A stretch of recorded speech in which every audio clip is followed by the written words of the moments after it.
Com. Now, I'm now delighted to be joined across the water from the US, Michael Beckerman, CEO of CRE Tech. Michael, you're very welcome. I've been a long time admirer of your work, and I'm so delighted you're in a position to join us today.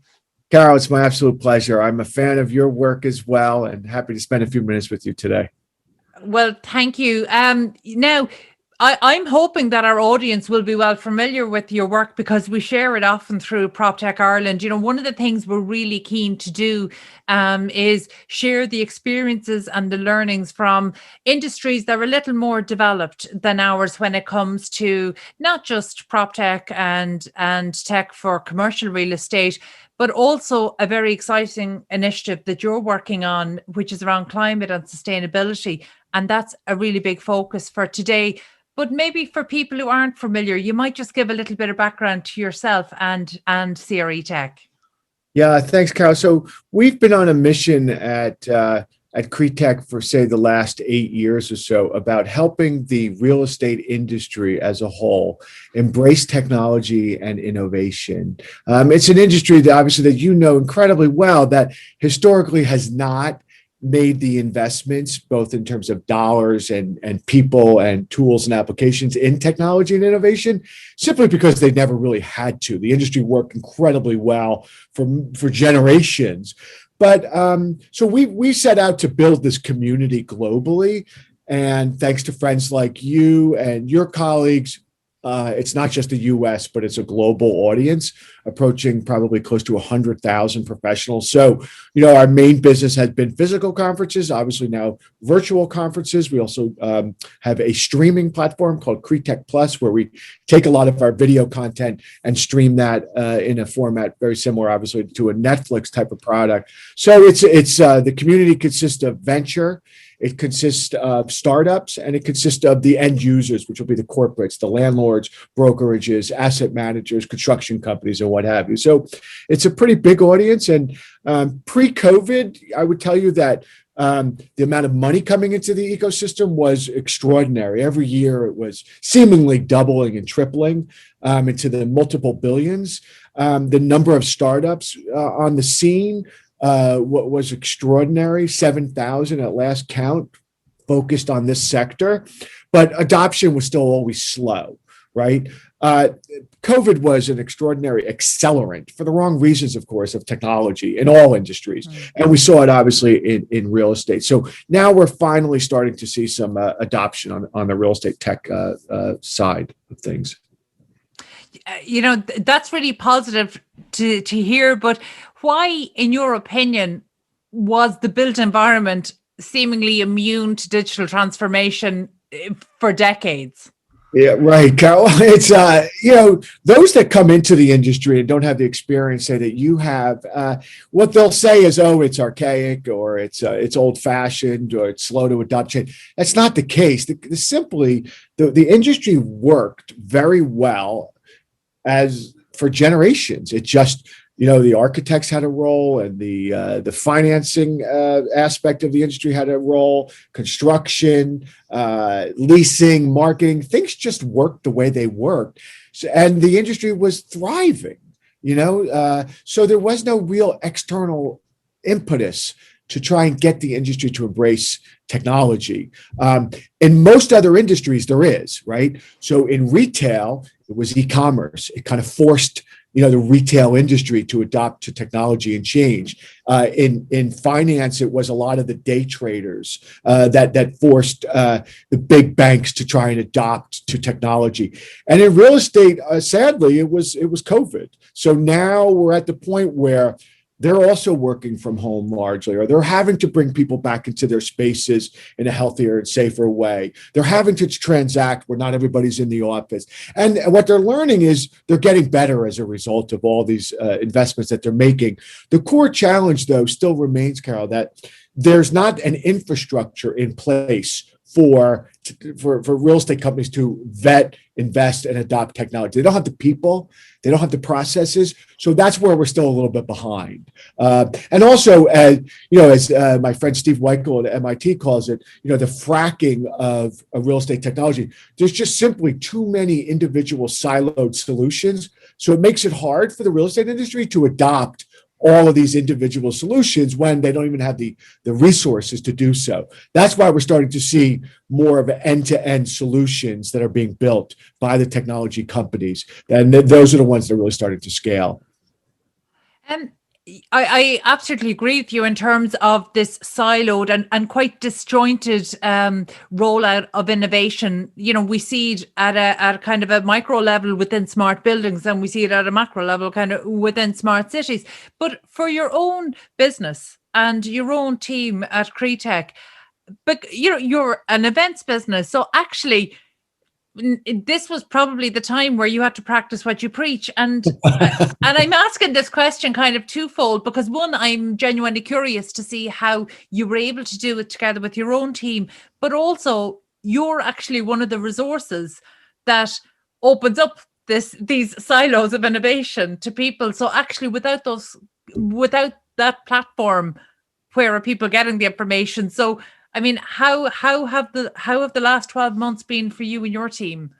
Well, my beard used to be all dark and black, and what have you. Now you could tell what the impact has been. That's a great question, Carol. So with us, we always had the core premise and the strategy of let Cretech be a place where the real estate industry can go to discover the best technology solutions, strategies, and that never changed. What we had to adapt to was, well, they weren't going to go to a place to do it. So perhaps they'll go online and do it. Now, in the beginning of the pandemic, and not to get too much into the weeds on my own business or industry, it was new, it was unique, it was cool. It felt interesting to watch a couple-day conference online. And then just like everybody else, the Zoom fatigue just set in. So it wasn't, and the great thing about being a virtual conference company is you get all the data. So now we have all this data that says what people are watching, when, for how long, and we can analyze it. And one of the things that we found was there's too much online content. So we then decided we're going to make all of our conferences free. We'll track the best audience we possibly can, and then we'll move it to a streaming product where people can digest it on their own. And it's made our company better, honestly, as a result. So our virtual conferences are still good. They're growing. We got great talent, great speakers that we're really known for. And we're just distributing it in different ways. And I do think that we'll be back confident in the physical sense.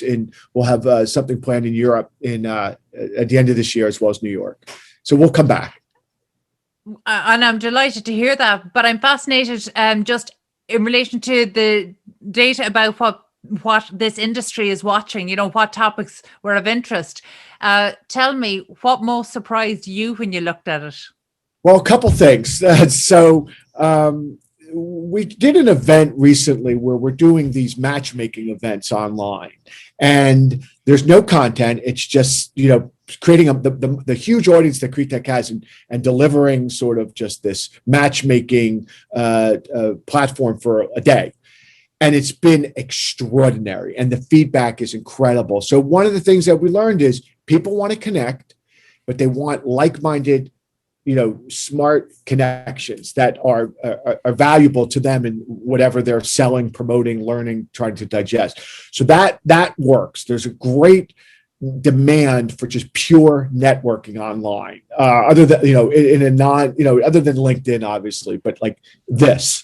Number two is, you know, what they're looking for is actionable ideas and solutions where they can see examples of what's been done effectively. So what they want, which is what we've always done at Cretech, is try and put people on stage that can show specific examples where technology worked, what the ROI was, and how it benefited their company as a result. So time and time again, less theory, less, you know, grandiose ideas, more practical, real world case studies, examples. That's what the audience is looking for. How? Yeah. Well, okay. I think that, well, from my point of view, certainly in the European approach has never been one to appreciate failure. We aren't good at learning from failure. And in fact, we often quote maybe the US market and say, okay, these guys understand the value of failure. This is something, certainly from an Irish approach and very much an English approach, it would have been considered failure as something that's almost contagious, so you don't talk about it. That's really changed over the past decade since the crash and subsequent recovery. Now it's kind of a badge of honor. So we're definitely getting better around that. But there's a little bit of tokenism still. So actually, because, even though, yes, there's been innovation across the built environment for a long time, we're seeing a change just because of technology, both as an enabler and a driver. Are we talking about the failures enough so that people can have confidence in it? Yeah, that's a wonderful, wonderful assessment. And I agree with you. And listen, you're talking to somebody that has probably set a record for the most number of failures in his life. And everything I do, I learn from failure. So I embrace it. And I think it's a wonderful thing. Not all the time, but I'm totally comfortable with telling people and showing people this worked, this didn't work. This is what I'm working on. Just like I told you, I mean, I'm not here to promote. I want to offer some insights into help other people. This worked, this didn't, and this is what we're doing about it. In the world of technology, I know you're right. What the best speakers, and again, we're not a pay-to-play platform in that sense, that if you see somebody speaking and they're an owner, landlord, construction company, they've been really, we've gone through a great process at Cretech of understanding what they're going to talk about, and to make sure this is not just a place to promote. This is a place to teach and learn and set by example. Now, that's the wonderful thing I love about our industry, the one that you and I share, is it's incredibly collaborative. Like everybody I find, for the most part, just wants to help everybody else out. It's not as competitive as it is, say, in other industries. So we'll put people on stage and we'll sit there and say, we tried this, it didn't work. We tried this and it worked, and we accelerated it. And those are the best speakers, and those are the ones that we try and find. And our audience, I mean, I've had speakers that you'll find at Cretech that are from the landlord side that challenge the startups and say, this is why I can't adopt your technology. This is what you're not hearing. This is what you're not paying attention to, understanding my needs. And those are the best speakers. And we feature a lot of that type of style. Yeah, I think the industry needs to it does come down to case studies, but case studies, that doesn't mean handpicked to only show the successes. We need to know what doesn't work so that we understand what's been tried, and it gives us a deeper understanding as to maybe what may work, and we can break that down. So I think that's so important. And actually, I don't want to jump topics abruptly, but I'm very aware of time, and I'm also aware that one of the really big reasons why I reached out to you to do this interview is around an initiative that you have started, Cretech Climate. And I think it's really important because at the moment, I mentioned to you that the construction industry in Ireland, all non-essential sites have been shut down since the 8th of January. It's really worrying. The industry is increasingly frustrated. And, we're doing this off the back of a housing crisis. So there are a number of frustrations happening.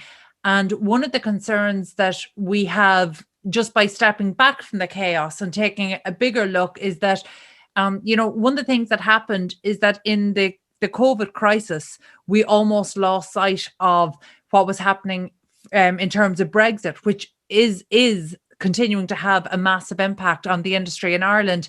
And to a greater extent, we're seeing this happen in terms of sustainability initiatives, that there's an issue with us looking too closely and staying too close to the center of the chaos, that we're not looking at the bigger picture anymore. So from our point of view on the show here, we really want to keep sustainability to the fore of our conversations despite the ongoing chaos.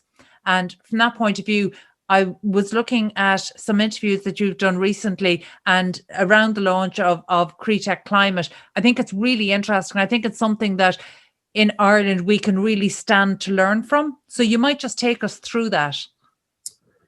Well, on this one, Carol, I am by nature a very optimistic person. I don't mind. I've always in my whole career gravitated towards what was hard and what was challenging and what was difficult. There's just something about the way that I'm wired that I go where there's going to be a significant challenge for me in my own sort of professional development, as well as, attracting others to try and solve big problems. Obviously, this is the biggest challenge, not just for me, for all of us, climate change, right? And I am absolutely without any reservation that climate change is real, and the threat to our species is significant. So I'm doing this not because I think it's a great PR opportunity, or it's a hot, cool, box to check and say, oh, now we're pushing into this because this is a fad. I'm doing it with a great sense of fear. I'm scared for our humanity, for my children's generation and their children. And I'm not very optimistic either that we're going to get this right. But I'm going to give it everything I got. I'm going to put my name on it. I'm going to bring it to my big audience. I'm going to look for people like you to help us. And I think that for the real estate industry to understand now, the compelling argument is that external forces are going to converge on real estate that are going to put such a spotlight on the built world and its negative contribution on climate change, that we're not going to be able to escape the culpability of the fact that 40% of all carbon emissions are emanating from the built world. We can't hide from that. We're kind of flying below the radar screen right now, but most people are still thinking it's energy, it's transportation, it's, et cetera, et cetera. It's the built world. We are incredibly responsible. So we have this opportunity, but we have these impending threats, whether it's government, tenants, residents, people that want to live in these spaces, to take this on now with a great sense of urgency. But I'm also concerned, to be brutally honest with you, because like you said, there's so many other challenges out there, in this kind of COVID environment that are competing for everybody's attention and solutions. So I'm doing all that I can within a wonderful consortium of companies like EY and Savills and Fifth Wall and ULI and RXR and others, and Oxford Properties, to really raise this level of awareness and education, but with a great sense of urgency, because as you know well, Carol, we don't have time. So I'm hopeful, but we got a lot of work to do to get our industry to wake up and see it also as an incredible opportunity to really change the world along the way and in the process. So that's what I'm trying to do. And that's why CREtech Climate was formed. Michael, we want to help you. How can we help? And I don't mean just me as an individual rolling out into organizations, and then rolling further into the industry and keep rolling that wider and wider. But there has to be a starting point. There's the one thing about a journey is that it has to start from wherever you are now, not from what we ought to have been doing a decade ago. So from where we are today, what are the first steps that we need to be taking? What are the basic things that we need to be checking off the list to say, okay, well, now we can start to get into bigger things? It's a very big conversation, and I'm conscious that this is a very short interview, but I want, you talked about kind of the value of actionable ideas. What actionable idea can we give to the industry today?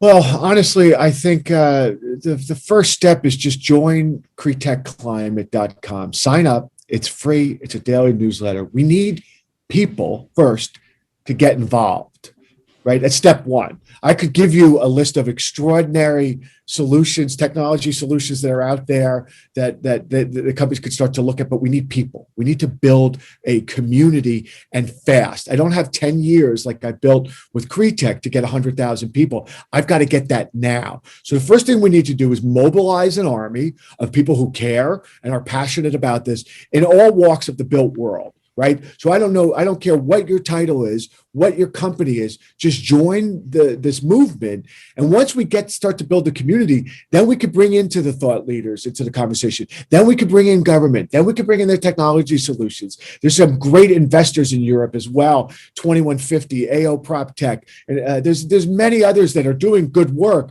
My job is to build the community, galvanize the audience, educate them, and then move them. So I think step one, Carol, honestly, is what you're doing right now is just let's get the word out, sign up, get involved. Okay, Michael, you have our commitment. We will start that ball rolling just from our own organizational point of view, but also in terms of rolling it out. I think it's massively important. And, it's like all of these things, we need leaders in this space. And sometimes when leaders are needed, they don't always step forward. And I think, we're starting to see some amazing, inspiring leaders, and including yourself and the organization. So it's definitely something that we want to make sure that we support and make sure as many people as possible know about. Michael, I could talk to you all day. I wish we had more time, but I hope we get to do this again. Thank you so much. Thank you so much for joining us. I appreciate all your support, all your leadership, and everything that you're doing. You're a great fan of CREtech, but more importantly, for the entire real estate tech ecosystem at large. So thank you for all your hard work. I appreciate it.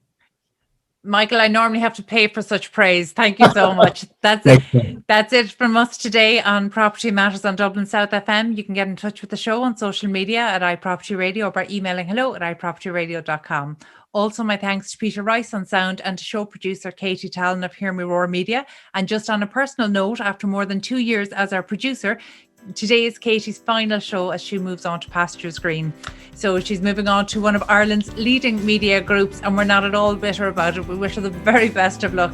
And so that's it from ourselves. We'll be back at the same time next week. Myself, Carol Talon, and all the team here. Stay safe.